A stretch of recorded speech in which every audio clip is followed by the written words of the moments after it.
பாசமான கழைவார் பரிவார்க்கு அமுதம் அணையார். பாசமான கழைவார் பரிவார்க்கு அமுதம் அணையார். ஆசை தீர கொடுப்பார், ஆசை தீர கொடுப்பார், அலங்கள் விடை மேல் வருவார். ஆசை தீர கொடுப்பார், அலங்கள் விடை மேல் வருவார். காசை மலர் போல் மிடற்றார், காசை மலர் போல் மிடற்றார், கடவுர் மயானம் அமர்ந்தார். காசை மலர் போல் மிடற்றார், கடவுர் மயானம் அமர்ந்தார். பேச வருவார் ஒருவர், பேச வருவார் ஒருவர், அவர் எம் பெருமான் அடிகளே. பேச வருவார் ஒருவர், அவர் எம் பெருமான் அடிகளே. அவர் எம் பெருமான் அடிகளே. ஒளியான திருமேனி உமிழான மிகமேவும் கழியார வரும் ஆனை களல் நாடு மறவாமல் அழியாடும் மலர் தூவும் அடியார்கள் உளமான. அழியாடும் மலர் தூவும் அடியார்கள் உளமான. வெளியாகும் வலிதாய வினை கூட நினையாவே, வெளியாகும் வலிதாய வினை கூட நினையாவே, வினை கூட நினையாவே. பண்டை மறை வண்டரற்ற பசுந்தேன் ஞானம் பறிந்து கொள்க. பண்டை மறை வண்டரற்ற பசுந்தேன் ஞானம் பறிந்து கொள்க. சிவகந்தம் பறந்து நார கண்ட இதய கமல முதைகள் எல்லாம் கண்டிருப்ப. கண்ட இதய கமல முகைகள் எல்லாம் கண்டிருப்ப. காசினி மேல் வந்த அருட்கதிரோன் விண்ட மலர் பொழில் புடை சூழ் வெண்ணை மேவுமை கண்ட தேவன் மிகு சைவநாதன் உண்டரிக மலர்தாழச் சிரத்தே வாழும் பொற்பாதம் எப்போதும் போற்றல் செய்வார். மெய்கண்ட தேவன் பொற்பாதம் எப்போதும் போற்றல் செய்வார்.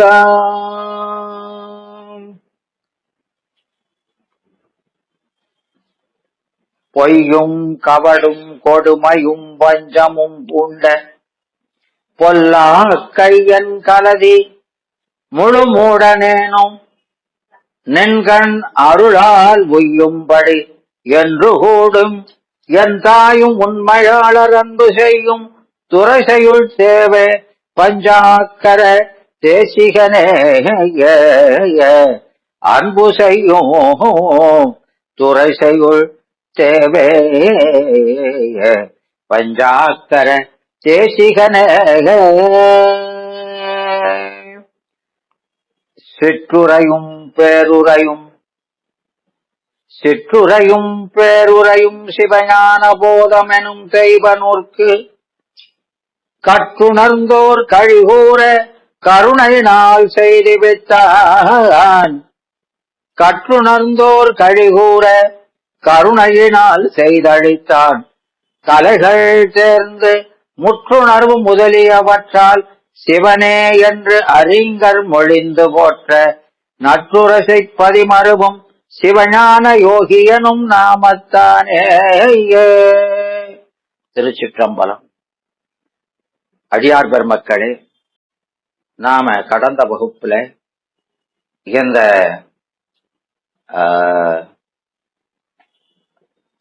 திருநீலகண்ட குயவனார் சரிதத்துல அவரு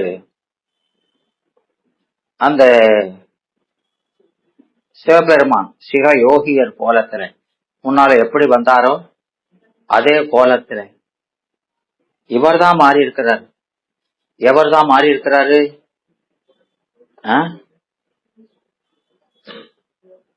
அடியார். அவர்தான் வடிவுறும் மூப்பு வந்திருக்கிறார். பெருமான் அப்படியே இருக்கிறார். விளக்குதா? அதனால அப்படி வந்து அவர் அவரை வந்த உடனே அவரை எதிர் வழிபட்டு அவரை அழைக்க அவர் என்ன சொல்றாரு? அந்த ஓட்ட மெய்விளங்கு ஓடு தந்தினில் என்று சொல்றாரா இல்லையா? முந்தைய நாள் உண்பாள் வைத்த மெய்வழி விளங்குவோடு தந்தினில் என்றான். எல்லாம் தான் வைத்து வாங்க வல்லான். வைத்து வாங்க வல்லான் அப்படிங்கிறத கடந்த வகுப்புல பார்த்தோம் இல்லையாமா? வச்சு வாங்குதல்னா என்ன, அப்படி விச்சதின்ற விளைவு செய்வதுன்னா என்னங்கிறதெல்லாம் பார்த்தோம். அதனால இங்க அப்படி கேட்ட உடனே அவர் என்ன செய்யறாரு? உள்ள போய் தேடி பார்க்கிறாரு. தேடி பார்த்தா அது இல்லை. ஏன் இல்ல? ஏமா இல்ல? என்னமா? அந்த ஓட மறைய செய்தது யாரு? பெருமான். அதனால இவருக்கு அந்த ஓடு கிடைக்கல. அவர் தாமதப்படுத்துறத பார்த்து இவர் என்ன சொல்றாரு? என்ன இவ்வளவு நேரம் ஆகுது அப்படின்னு சொல்லி ஆமா சொன்ன உடனே அவர் என்ன செய்யறாரு? ஓடியாந்து அந்த இது காணலைங்கிற விஷயத்த அவர்கிட்ட சொல்றாரு. அதனால அதை சொல்றது மட்டுமல்ல, அவரு வேற அதுக்கு ஒரு பிராயசித்தமும் அவர் சொல்றாரு.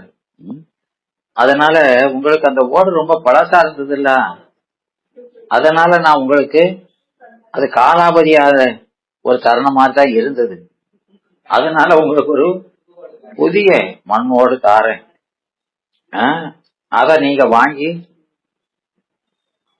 அதை கொண்டு நான் செஞ்சது பிழைதான், ஆனாலும் அதை நீங்க வாங்கி என்ன பொறுத்தருள வேண்டும் என்று அவர் வேண்டிக் கொள்கிறார்.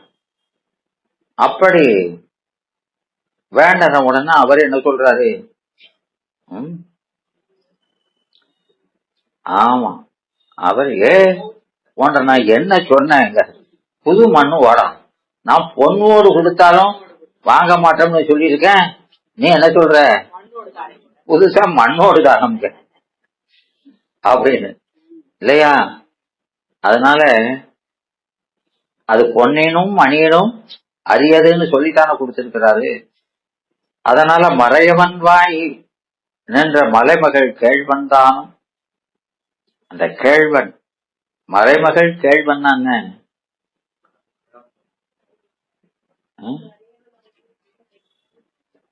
என்னம்மா?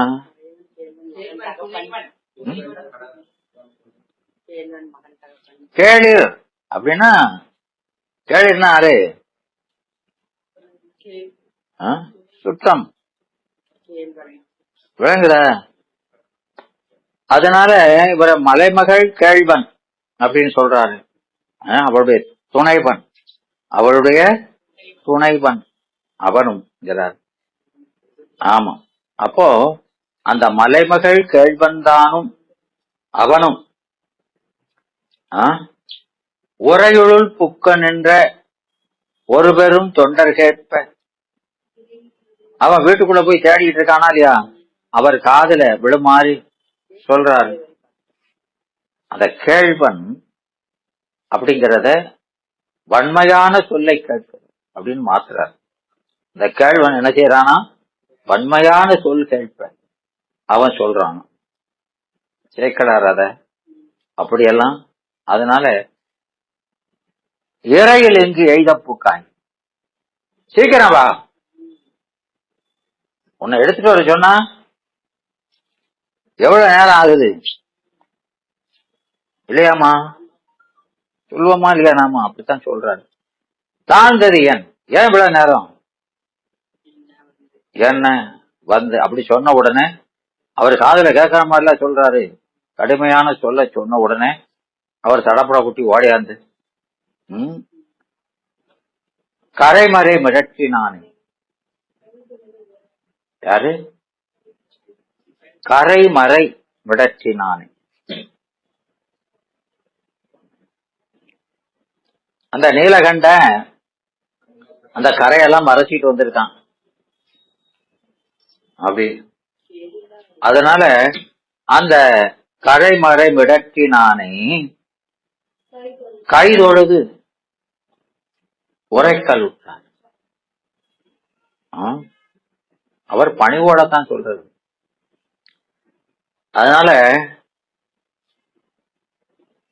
அந்த கரை மறைமிடற்றினான் இல்லையா, அந்த கண்டக்கரைய மறைத்து கொண்டவன் அவன் என்ன செஞ்சிட்டானா, அந்த மறை மிடற்றினான். அவன் அதை மறைச்சிட்டு வந்தவன். இந்த ஓட மறைய வச்சவனும் அவன் தாங்க. இந்த ஓட மறைய வச்சவன் அவன். அதனால தன் கள்ளத்தை மறைத்து, அந்த விடக்கருப்பை தன்னுடைய கள்ளத்தை மறைத்து நின்ற மிடற்றினான் அப்படிங்கிறார். அதனால மறையவன் தனது உண்மைத்தன்மையை மறைத்து வந்தவன். அந்த குறிப்பு தோன்ற சொல்றார். விளங்குதா? தான் மறைய வச்சதையும் மறைக்கிறார். அதனால இப்போது யோகியாய் வந்தாரானாலும் பின்னர் உமையம்மையுடன் வந்து அவருக்கு எல்லையில்லாத இன்பத்தை அழிப்பவர் என்பது. அதனால மலைமகள் கேள்வன் என்றார். இப்போ அவர் மட்டும்தான் வந்திருக்கிறாரு. ஆனா கூட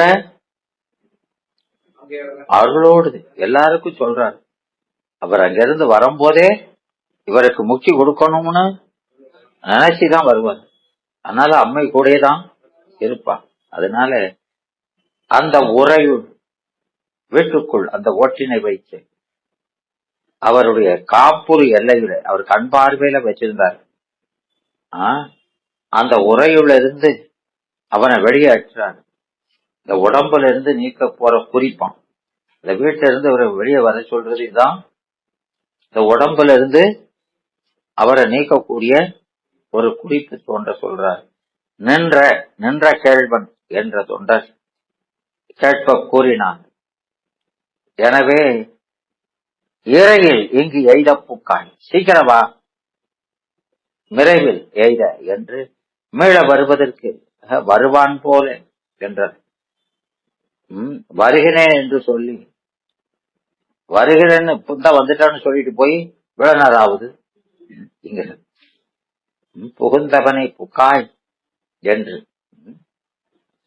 என்ன என்று உரத்து பூவ தந்தினில் என்று சொல்லி. அதனால அவரு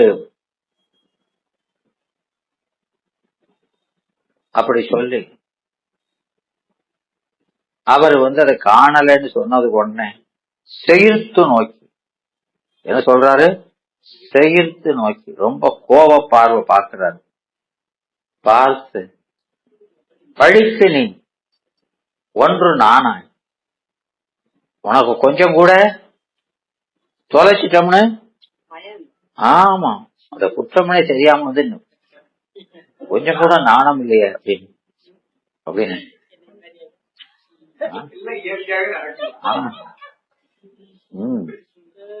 அதனால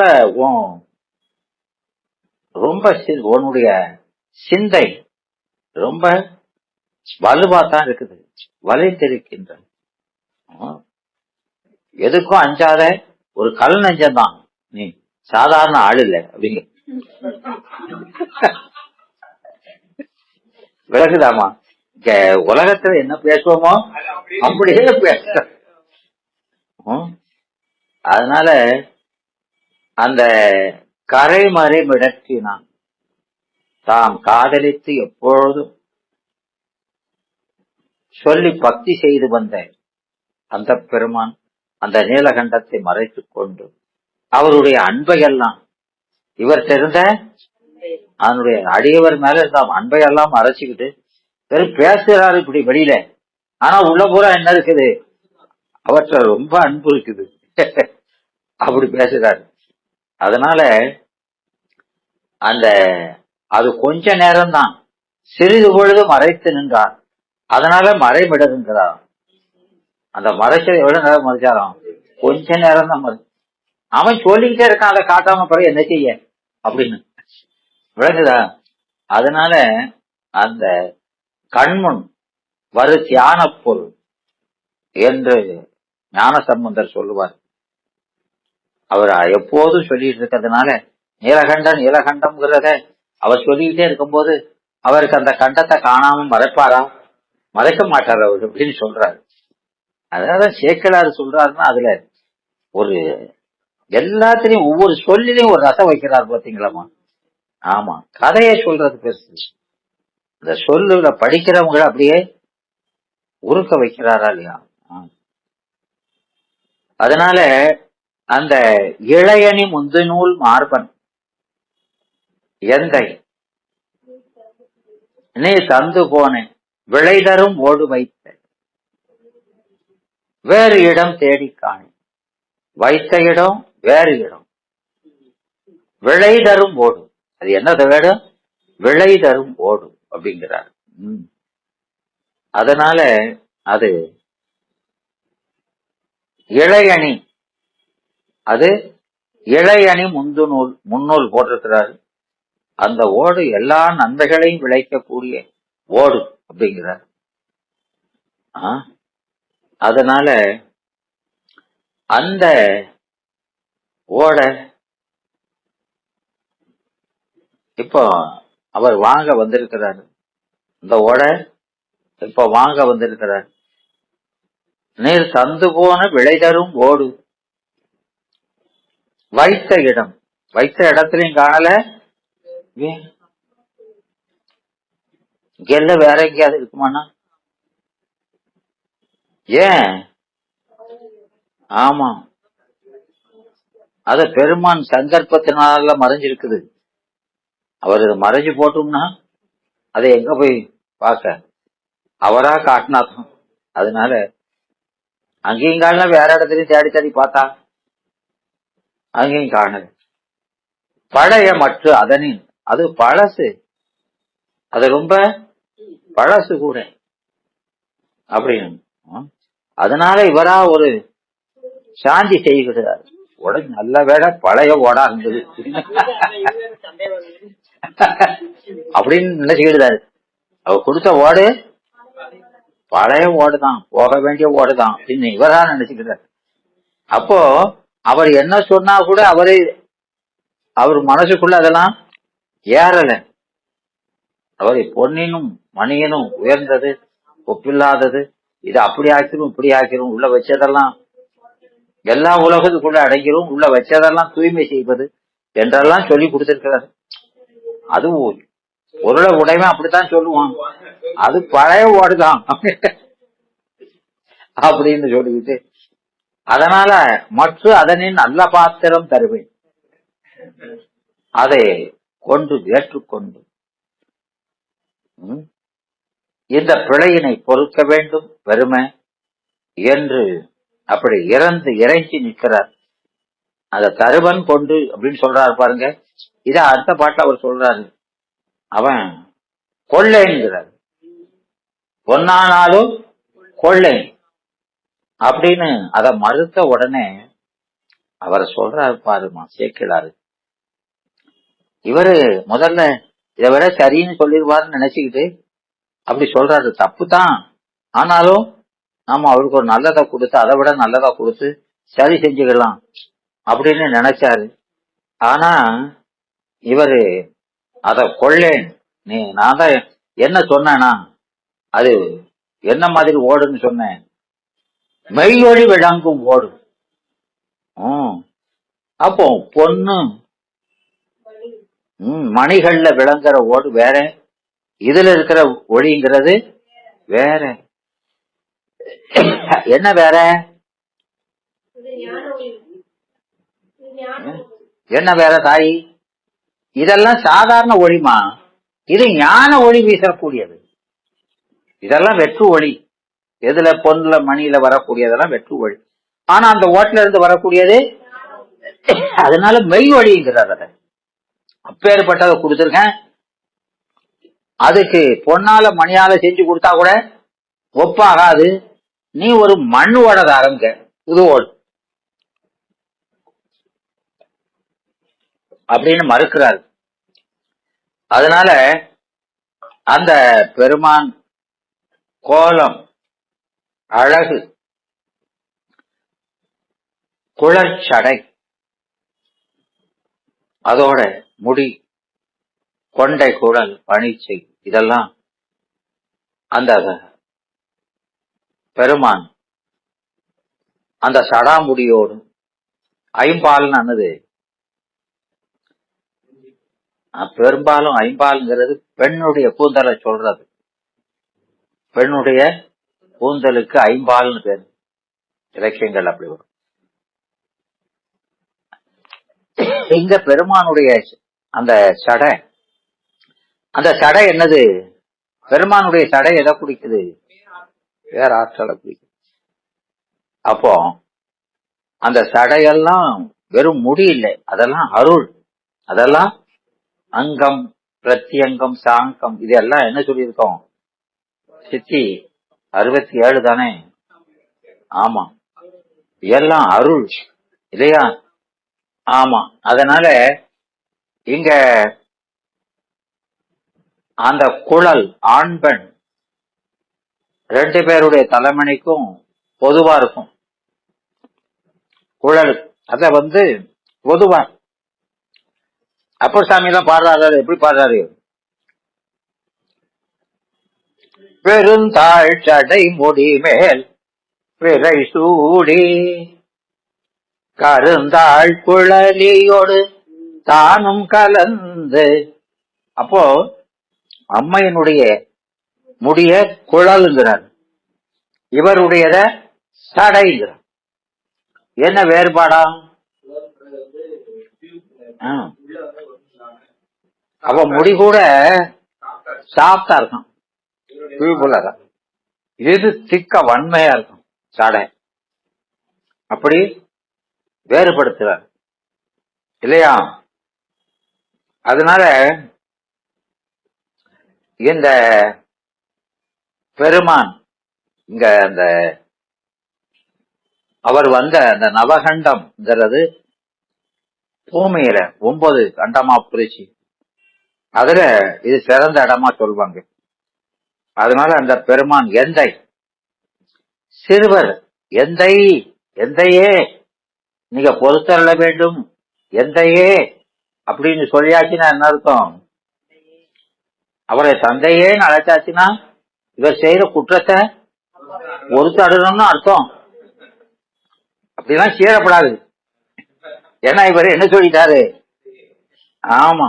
அதனால அவர் கண்டிப்பா சிறியவருடைய பிழைய பொறுத்து ஆட்கொள்ள வேண்டியது அவருடைய கடமை என்பது துலங்க அவரு எந்தை அப்படின்னு சொல்லும் போதே அப்படி ஆயிட்டாரு. அது அவருடைய கடமை என்பது. அதனால அந்த இதுல சொல்லுவாரு, அந்த பஞ்சாக்கர போட்டு சொல்லுவாரு, குருநாதர் அப்பதானே, குருநாதர் நம்ம சாத்திரங்கள் அப்படித்தான் சொல்லணும். சீரி அருளல் வேண்டாம் என்ன சொல்லுவாரு? எதுக்கு சொல்றாரு? நான் போடுற வணக்கம் எல்லாம் பொய் வணக்கம் தான். உள்ளபடினா என் உடம்புதான் வணங்குதே தவிர உள்ளம் வணங்கலை அப்படிங்கிறத அந்த பஞ்சாக்கர பக்கம் அப்படி சொல்லுவாரு. அது உமக்கு தெரிஞ்சிருக்கும், எனக்கு நான் இப்படி செய்யறேங்கிறது உமக்கு. ஆனாலும் நீங்க கோவப்படாதீங்க. என்னன்னு அவங்க அப்பான்னு சொல்லிட்டேன், உங்களுடைய சீடன் அப்படின்னு சொல்லி அதுல சொல்லுவாரு. அதுதான் இங்க விளங்குறார். அதனால விளை தரும் ஓடு, அது என்னது? விளை தரும் ஓடு. அதனால அது விளையிலா ஓடும். அது விலையில்லா கணினி. அப்படியா?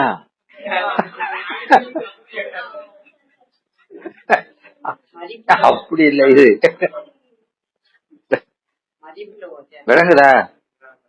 இது ஆமா.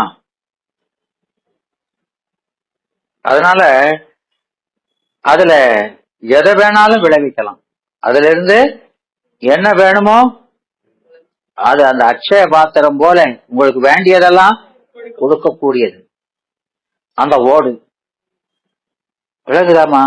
நீ அப்பேற்பட்ட ஓட வச்சுட்டு காணலன்னு வந்து சொல்லிட்டு இருக்க. அதனால இதன் தன்மையை நீர் தெரிவித்தபடி பொன்னினும் மணியினும் போற்ற வேண்டுவது என யான் உனக்கு உரைத்தது என்கிறார். அது சொல்லித்தானே கொடுத்தாரு. வைத்த வேறிடம், வைத்த இடம், அந்த வைத்த வேறிடம் சொல்லும் போது அந்த இடத்தை ரெண்டு பக்கம் கூட்டி சொல்லுங்க. வச்ச இடம் அது வைக்காத இடம், அங்கேயும் தேடி பார்க்கிறார், ரெண்டு பக்கம் தேடி பார்த்தார். எனவே நீர் இப்போது அகலப்போக்கி வச்சிருக்கும் இடத்தின் வேறாகிய இடம் என அவன் வச்ச இடத்துல எங்க இருக்கு, அவன் திருவடியில போய் தேடணும் அப்படிங்காரு. என்னையா இதெல்லாம் படிக்கும் போது நம்மால தாங்க முடியலம்மா. இதெல்லாம் யாருமா சொல்ல முடியும்? திருவடியில போய் தேடி இருக்கணுங்கிறாரு. எங்கய்யா போய் தேடுதான்? ஓட மறைச்செறியது அங்க போய் தேடலாம. இதெல்லாம் நம்மள கற்பனை பண்ணி கூட இப்படியெல்லாம் சொல்ல முடியாது. மத தெய்வ சேக்கலா இருக்கிறோம் இல்லையா? அப்போ அந்த திருவடிங்கிறது அருள். அருள் அவனுடைய அருள்.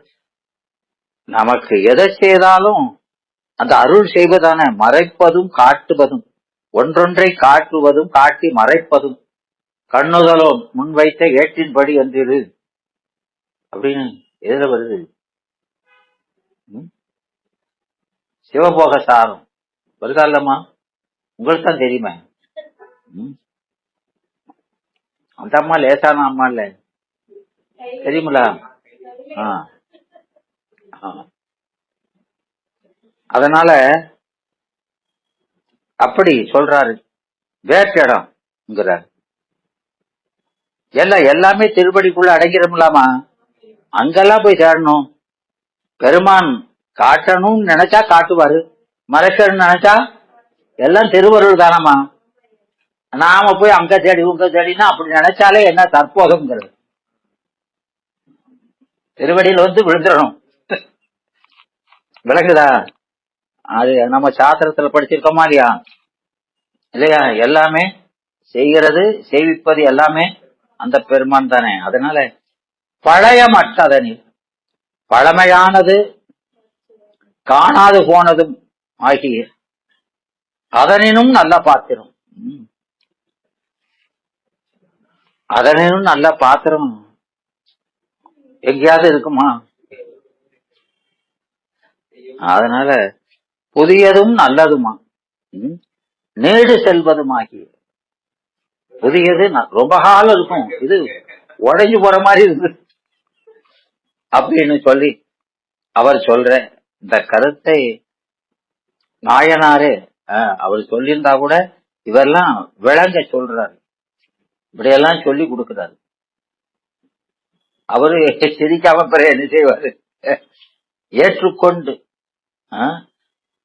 ஏற்றுக்கொண்டு நீர் எப்படி அந்த ஓட்டை ஏற்றுக்கொண்டாரோ அதுபோல இந்த ஓட்டையும் ஏற்றுக்கொண்டு இதனை கைக்கொண்டு எனக்கு அருள் செய்ய வேண்டும் என்று அவரிடத்துல வேண்டி இப்பிழை காவல் செய்ய ஒப்புவித்த பொருளை காணாமல் போக்கியது பிழை. அதனால அந்த கேழ்வந்தானும் தொண்டர் கேட்ப புக்காய் தாழ்ந்தது என் என்று சொல்ல தொண்டரும் வந்து தொழுது உரைக்கிறார் எந்தை என்று சொல்லி அந்த ஓடு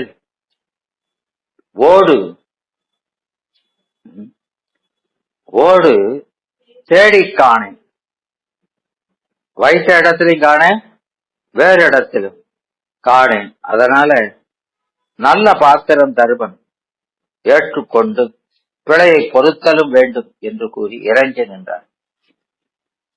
அப்போ அவன் அந்த சென்னையால் வணங்கி நின்ற தொண்டரை இப்படியெல்லாம் சொல்லி எப்படி நிக்கிறாரு?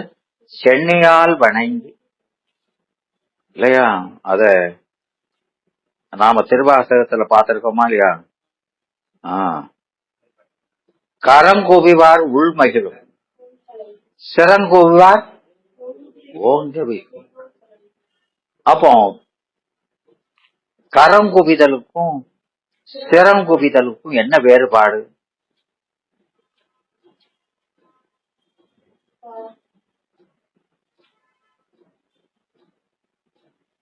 என்னம்மா வேறுபாடு?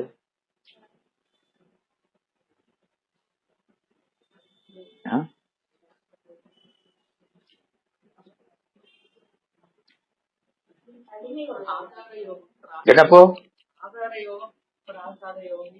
அதெல்லாம் அதுல சொல்றாரு. கரங்குபிதல்ங்கிறது என்னது? என்னப்போ? அது ரெண்டு கூடுதல், ரெண்டு பொருள் கூடுதலை காட்டக்கூடிய முத்திரை, நமஸ்கார முத்திரை இல்லையா? சிரமம் அப்படிங்கிறது இது வெறுமன கூடுதல், இது அறிந்து கூடுதல் இல்லையா? பணிந்து, அதான் சிரம்.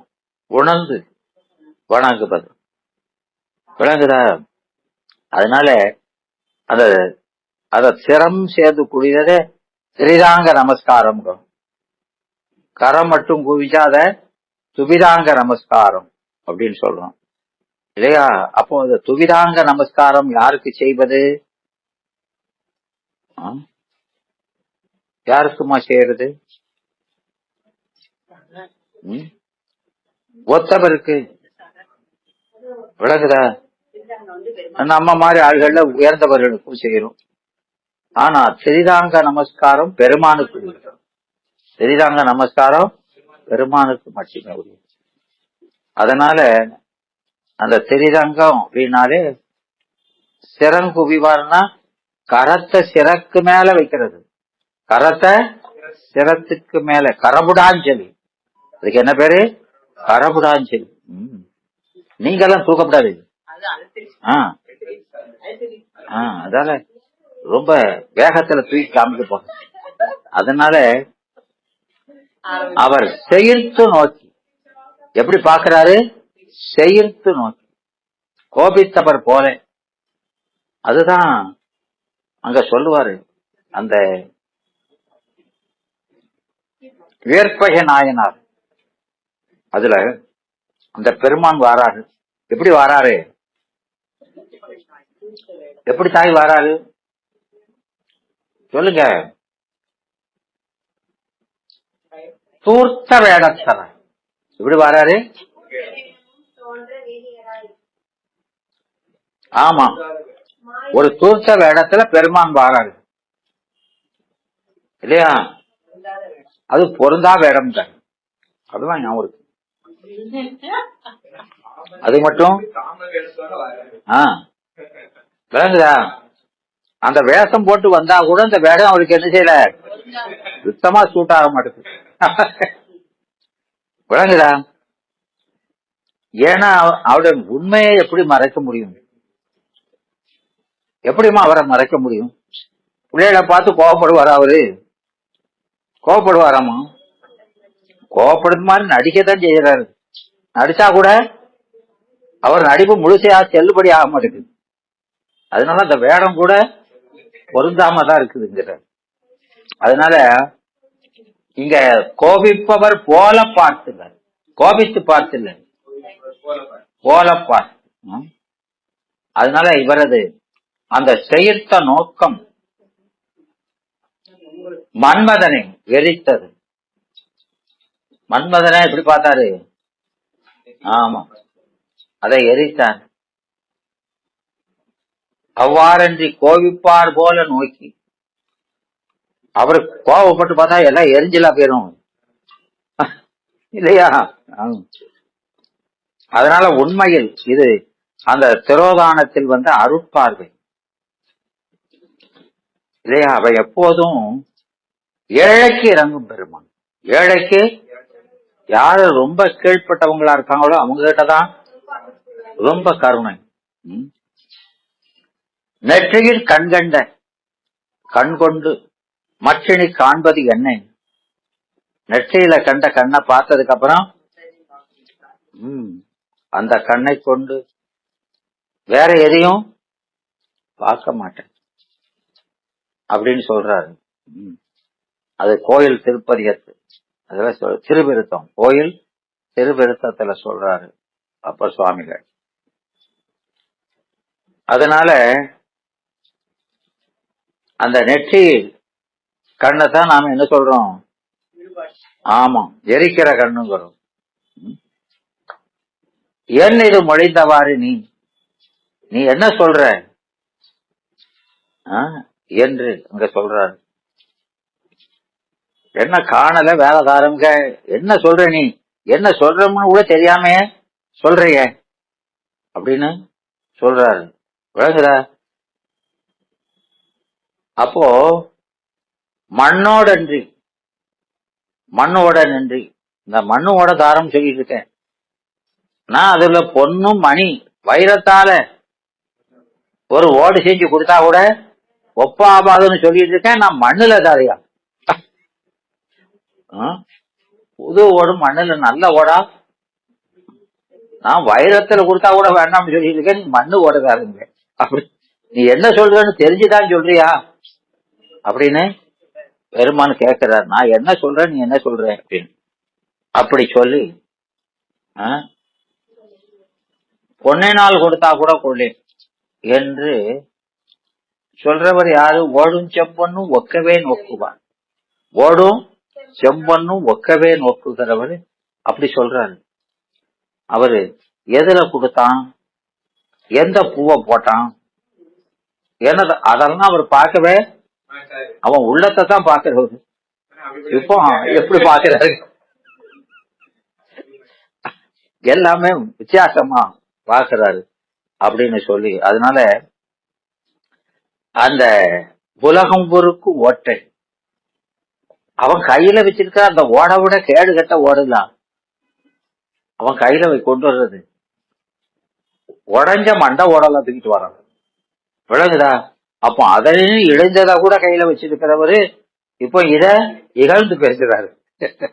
விளங்குதா? அதனால இந்த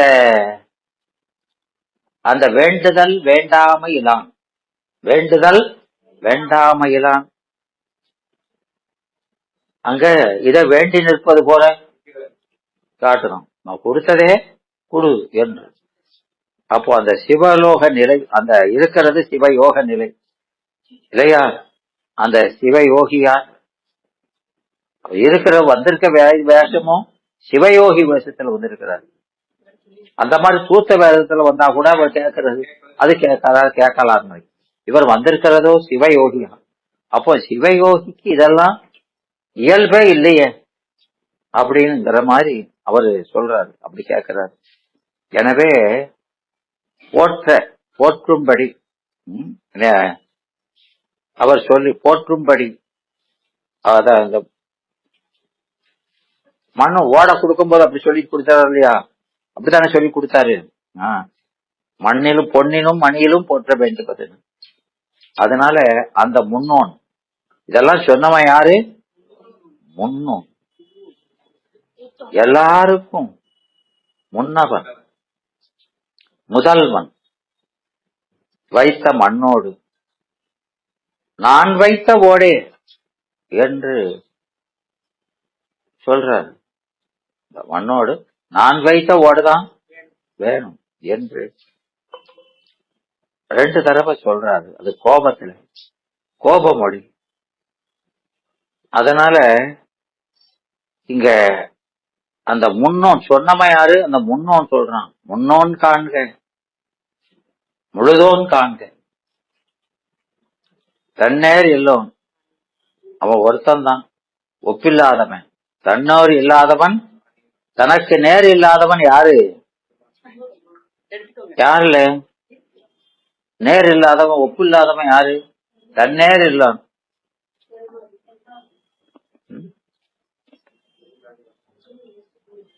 ஏமா தன்னேர் இல்லான்னு யாரு போய்? அவன் ஒருத்தன் தான். அதனால தானே தன்னேர் இல்லான் தானே, அவன் ஒருவனே ஒப்பில்லாதவன்.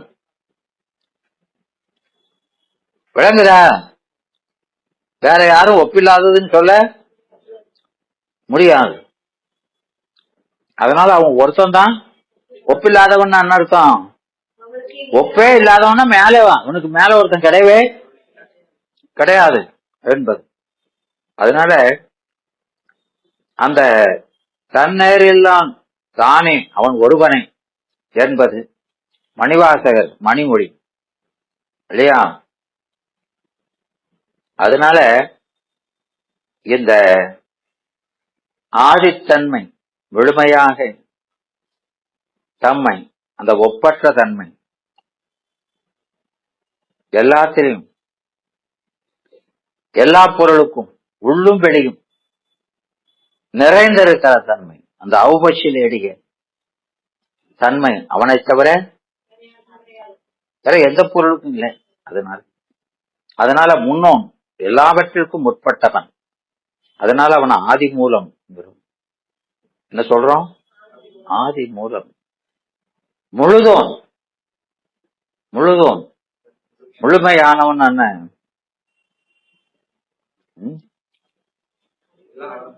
என்னமா முழுதோன் அப்படிங்கிறதுனால அவனுக்குள்ள எல்லாம் இருக்கிறது ஒண்ணு.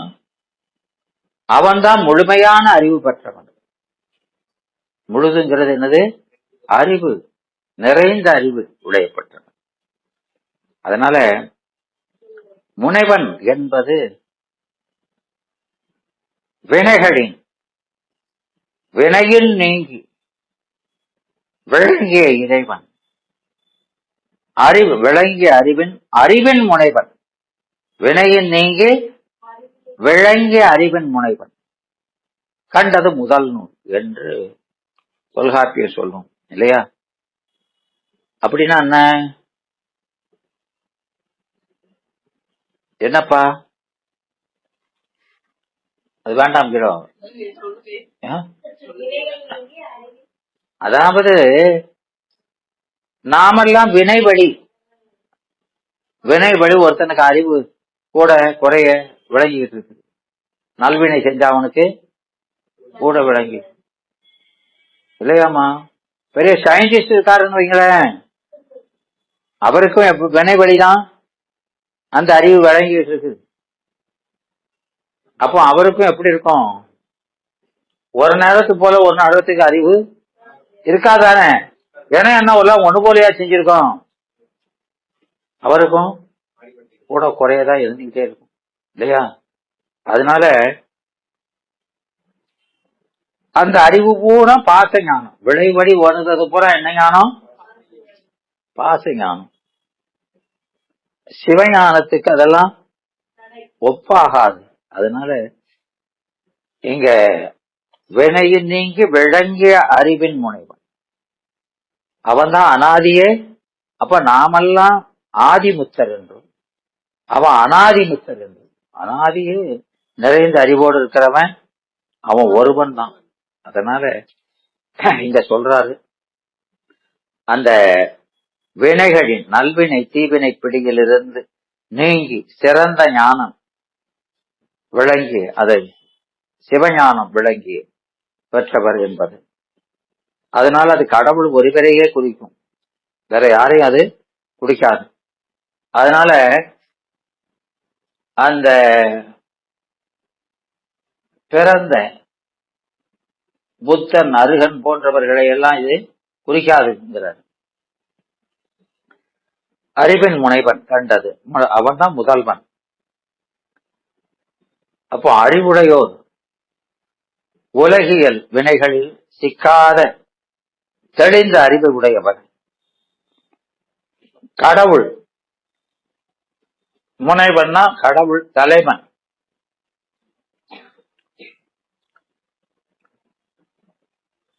முனிவர் பெரியோர். முனிவர்னா துறவி, எல்லாத்தையும் முனிந்து விடுங்கிறாங்க. ஞான சித்தர். என்ன சித்தர்? ஞான சித்தர். ஞான சித்தர்னா என்ன?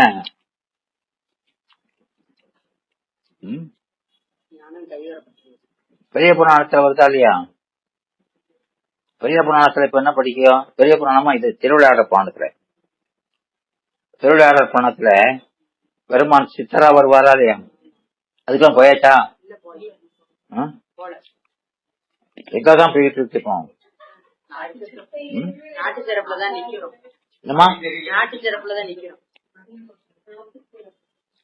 நாட்டு சிறப்பு தான் பாத்துட்டு இருக்கோ.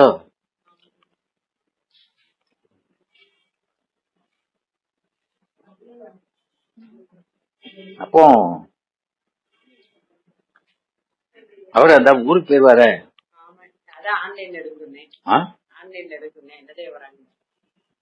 அங்க போய் உங்களே நினைச்சுக்கிட்டு இருப்பாரு. அதனால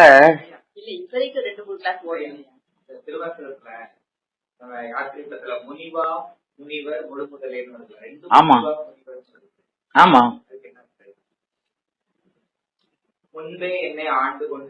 முனிவா. ஆமா, ஆண்டு கொண்ட முனிவர்ங்கிறது முனிதல்ங்கிறது கோபித்து வெறுத்தவர். அதான் முனிதல். எல்லா பற்றுகளையும் விட்டவர் இல்லையா? அதான் முனிவர். முனிவர்களுக்கெல்லாம் முனிவர், முனிவர்களின் விழுமுதல். இப்ப எல்லாரும் முனிஞ்சிருக்கிறாங்களே, அவர்களை முடிய செய்தவர் யாரு? அவனை பற்றி கொண்டுதான் இதை முடிஞ்சிருக்காங்க. முனிபவர்களுக்கு முதல். அதான் அந்த சிபி 55 இருக்கலாமா?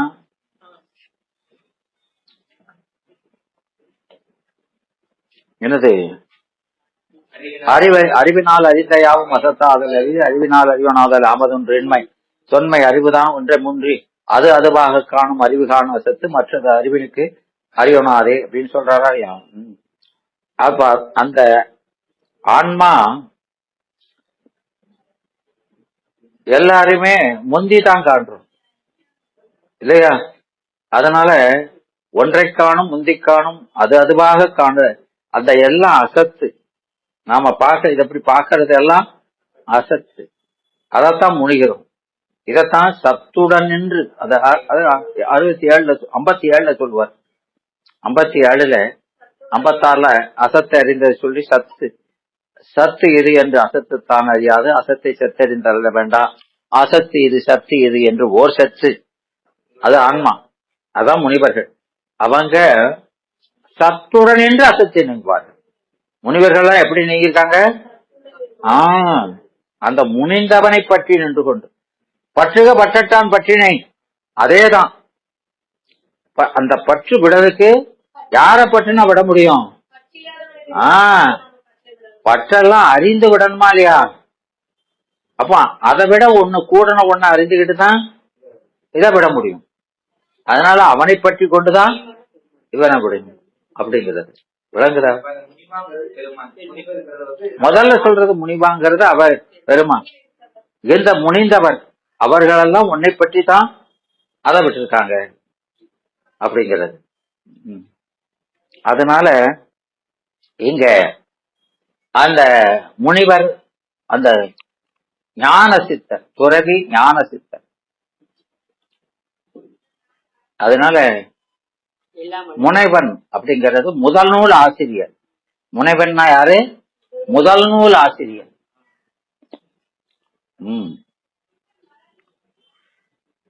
என்று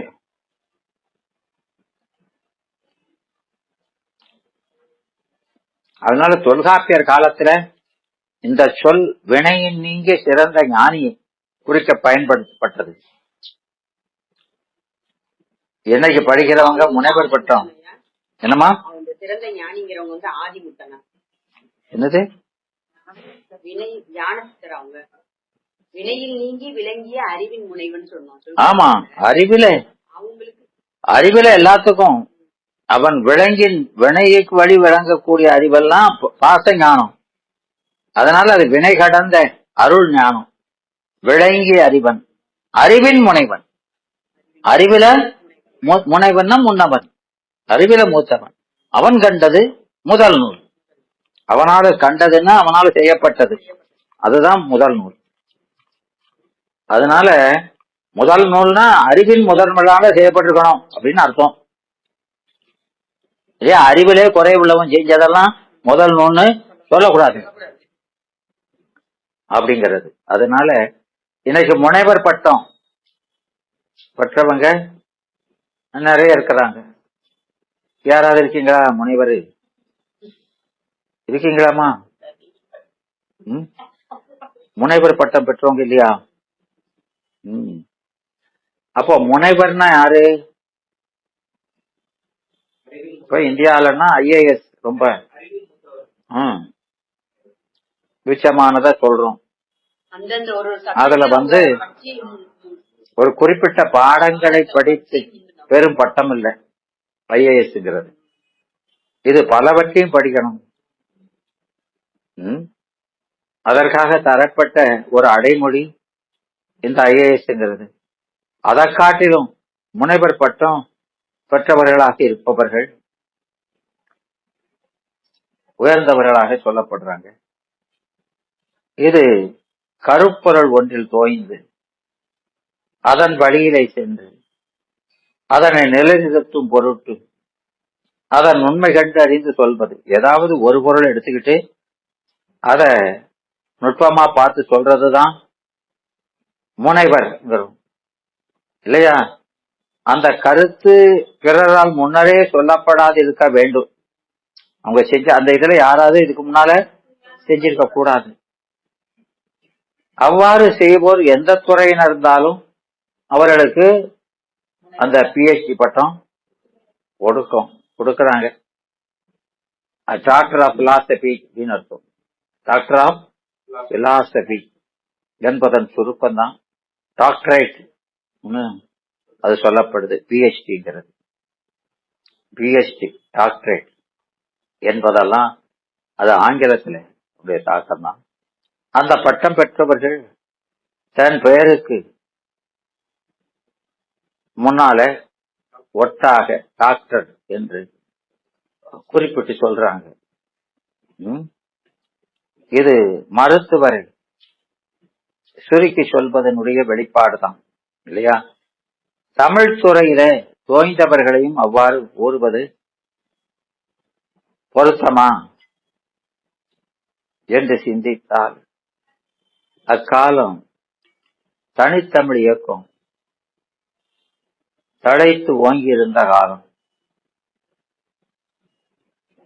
அந்த காலகட்டத்தில் பாவாணர், பண்டாரகர் என்ற சொல் கொண்டு விடைத்தனர். இது பண்டார சொல்லாக. டாக்டர் என்ன சொல்லணுமா? பண்டாரம்னு சொல்லணும் இல்லையா? மூல பண்டாரம் வழங்குகிறான் சொல்றோமா இல்லையா? ஆமா, ஞான கருவூலம் சொல்றோம். தங்களுக்கு பேருக்கு முன்னால பண்டாரகர் என்பதை சுருக்கி பர் என்று பதித்தார்கள்.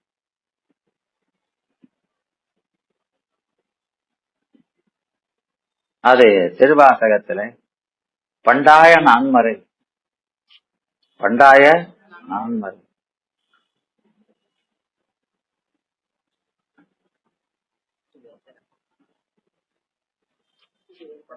அதனால அதன் பின்னாலதான் முனைவர் என்ற சொல் பழக்கத்துக்கு வந்தது. ஆய்வை முனைந்து செய்து அரிய கருத்துக்களை சொல்வதனால முனைவர் என்று எப்படி செஞ்சிருக்காங்க? அந்த ஆய முயற்சி செய்து, முனைந்து நானது முயற்சி செய்து சொன்னதனால அவருக்கு என்ன பேர் வந்துச்சு? முனைவர்னு. அப்படித்தான் சொல்ற தவிர அவங்களுக்கு அறியாம இல்லை அப்படின்னு சொல்ல முடியாது. அதனால இந்த சொல்லுக்கெல்லாம் முன்னோடி தொல்காப்பியர் இல்லையா? அவர் பொருள் அதிகாரத்தை மரபியல்ல முனைவன் ஒருவனே என்றார். முனைவன், ஆமா, முனைவங்கிற ஒரு ஆழ்த்தாம் இப்ப கண்டவருக்கும் கொடுத்துட்டு இருக்காங்க. அதனால வினை மறிப்பை பற்றி கூறுகின்ற தொல்காப்பியர் வினை நீக்கக்கூடியது என்று, அவ்வாறு வினை நீங்கிய அறிஞர்கள் வினையினின்று நீங்கியவர்களாக, முனைவர்களாக, முதல் நூல் ஆசிரியராக இருப்பவர் மட்டும்தான். எல்லார் நூலும் முதல் நூல் இல்லை. அப்ப முதல் நூல் செய்தவன் தான் முனைவன், மற்றவன் பிணைவன். ஆமா, பிணைஞ்சு வர்றவங்க தான். அதனால அந்த முனைவர்னு சொல்றது யாருக்கு மட்டும்தான். இவங்கெல்லாம் கண்டவங்க எல்லாம் பின்னால முனைவர் போடக்கூடாது அப்படின்னு. அதனால இந்த பண்டாரகர் என்ற சொல் முனைவர் சொல்லுக்கு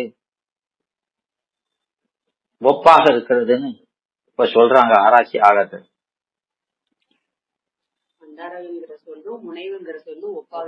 ஆமா, ஆனா நமக்கு இதுல மணிவாசகர் சொல்லுவார், முனைவன் பாதம் நன்மலர். முனைவன் எதுலமா சொல்லியிருக்காரு?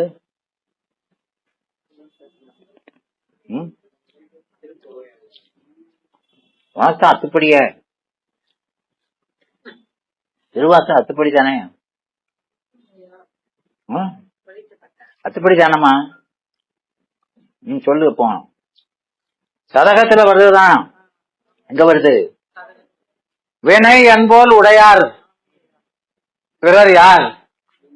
உடையானை அடி நாயேனி தினையின் பாகமும் பிரிவது திருக்குறிப்பு என்று இல்லையாமா? அந்த பாட்டில் தான் சொல்றாரு. எனவே முனைவன் பாதம் அது நல்ல மலர், அதை பிரிந்திருந்து நான் முட்டிலேன் தலைத்தேறேன். இணையன் பாவனை எறும்பு கல் மனம் இல்லையா? பாவனை இணையன் பாவனை, நான் பாவிக்கிறது எதை கொண்டு பார்க்கிறேன்? அந்த மனம் இரும்பு. மனமும் கல்லு. செவி அது என்ன சொல்றதுன்னு எனக்கு தெரியல. இத ரெண்ட சொல்லியாச்சு, அதுக்கு மேல கடினமா ஒண்ணு எனக்கு தெரியல.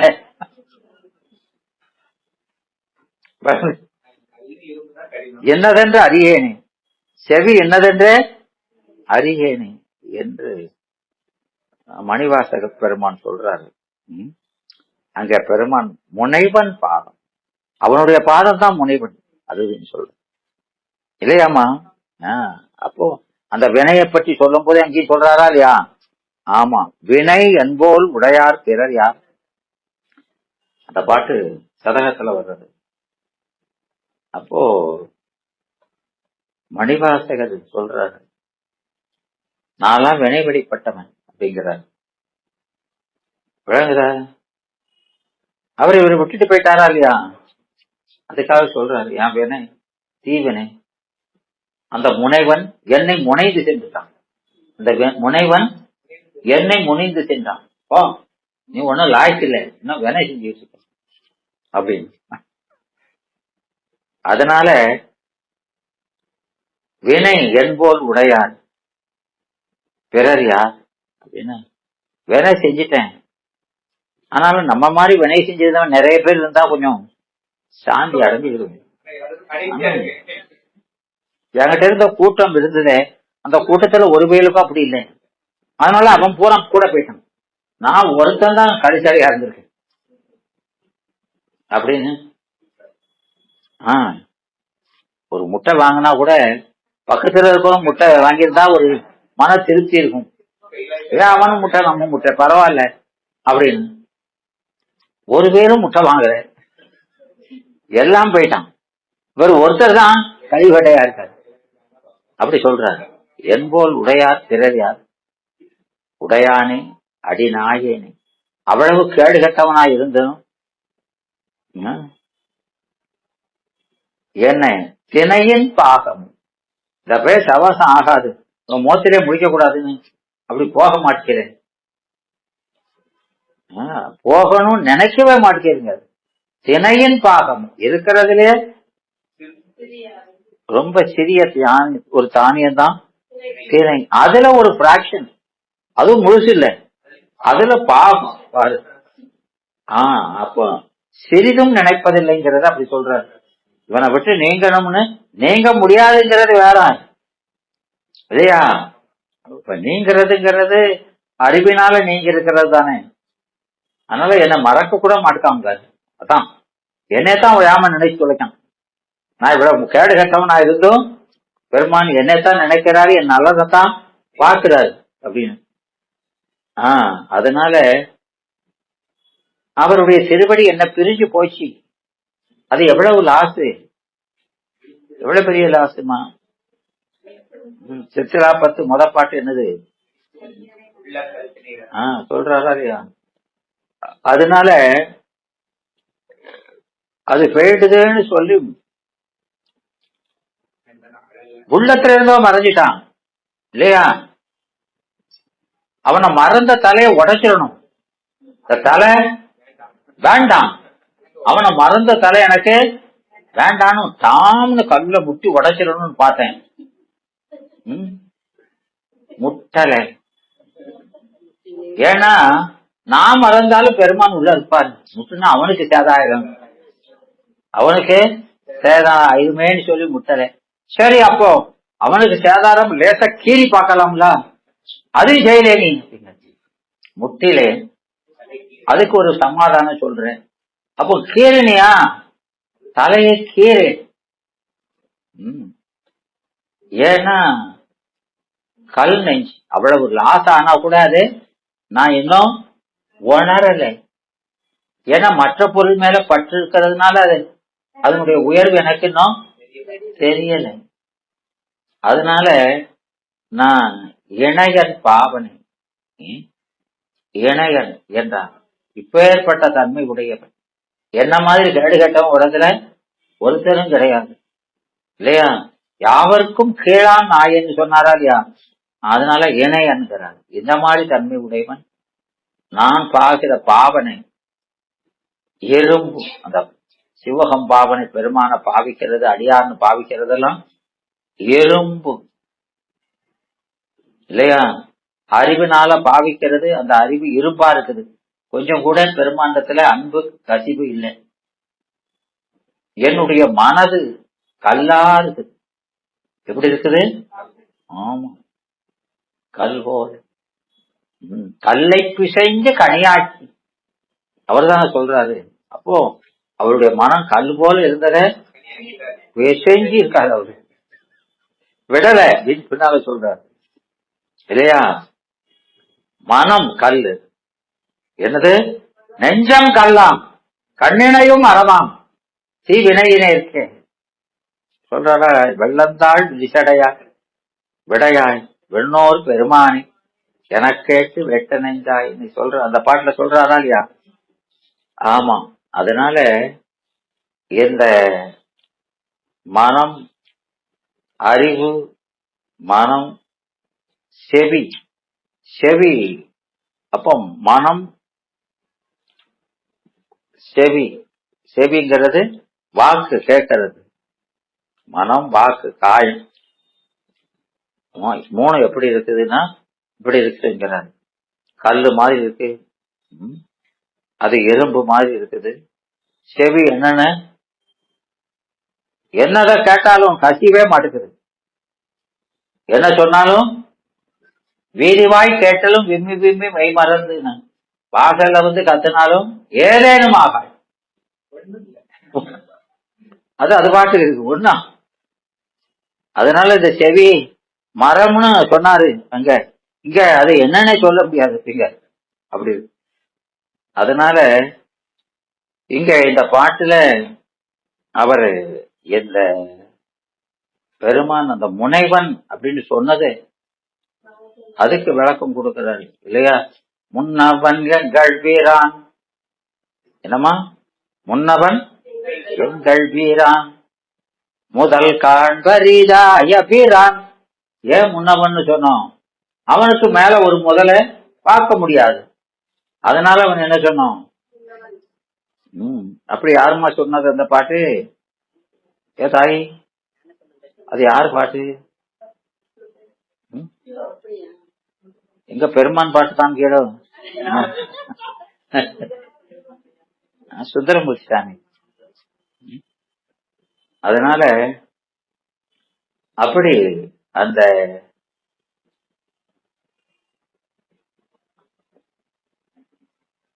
அப்பர் சாமிகள் சொல்லுவார், முன்னவன் உலகுக்கு முழுமணி, முன்னவன் உலகுக்கு முழுமணி, பொன்னவன் திகழ் முத்தோடு போகமாம் மன்னவன். முன்னவன் அவன் பொன்னவன் மன்னவன். அதாவது முன்னவன் எல்லாருக்கும் மூத்த அறிவில முனைவன். அதனால ஏன்னா அவன் பொன்னவன், ஞானமயமா இருக்கிறவன். அவன் நம்ம அறிவுக்குள்ள மண்ணி இருப்பவன் மன்னவன். அதனால இவனும் அன்னவனான, கைதொழும் அன்னவன். அவரை சார்ந்தவரும் அவனைப் போல ஆகுவர். அன்னவர் எமை ஆளுடையார்கள் என்று சொல்லுவார். முன்னவன்கான் பின்னவன்கான் மூவா மேனி முதலவன்கான் என்று தாண்டகத்துல அப்பர் சாமி சொல்லுவார் இல்லையா? முன்னவன் பின்னவன், எல்லாருக்கும் முன்னால தோன்றி எல்லாரும் ஒடுங்கினாலும் ஒடுங்காம இருக்கிறவன். அதனால தென்னவன் தனக்கு சிவபுர செல்வர் இருந்தார். என்னதை இருந்தாரு? அந்த திருநீற்று பதிகம் சொல்லி அவ வெப்பு நோய நீக்கி பிரசாதம் கொடுக்கிறாரு. தென்னவன் தனக்கு முன்னவன் நீட்டை, முன்னவன் நீட்டை தென்னவன் தனக்கு. அத அந்த நீர் சிவபுர செல்வன் இருந்தார், அவரு கொடுக்க முன்னவன் பணிந்து வாங்கி. முன்னவன் யாரு? முன்னால சொன்ன தென்னவன். அவன் பணிந்து அதை வாங்கி முழுவதும் அணிந்து நின்றான். உடல்ல மூளை நெத்தியில மாத்திரம் பூசல, உடல் முழுக்க பூசிக்கிட்டான். அதனால மன்னன் நேரறிந்தான் என்று மன்னவன் உடம்பு போறான் அந்த திருநீரை பூசிட்டான்னு நாடு முழுவதும் பூசிட்டு. அடையப்பா விளங்குதா? அப்படி சொல்றாரு. அதனால மன்னவன் நேரணிந்தார் என்று மற்றவன் மதுரை வாழ்வார் துண்ணே நின்றார், அவர்களும் அந்த திருநோற்றோடு துண்ணே நின்றார் என்று தூய நேரை அழிந்து கொண்டார் என்று சொல்லுவார். அதனால இங்க அந்த முன்னவன் யாருன்னா அந்த பெருமான். அதோட நான் பாடிட்டு மற்றதை பார்ப்போம், நேரம் போயிட்டு.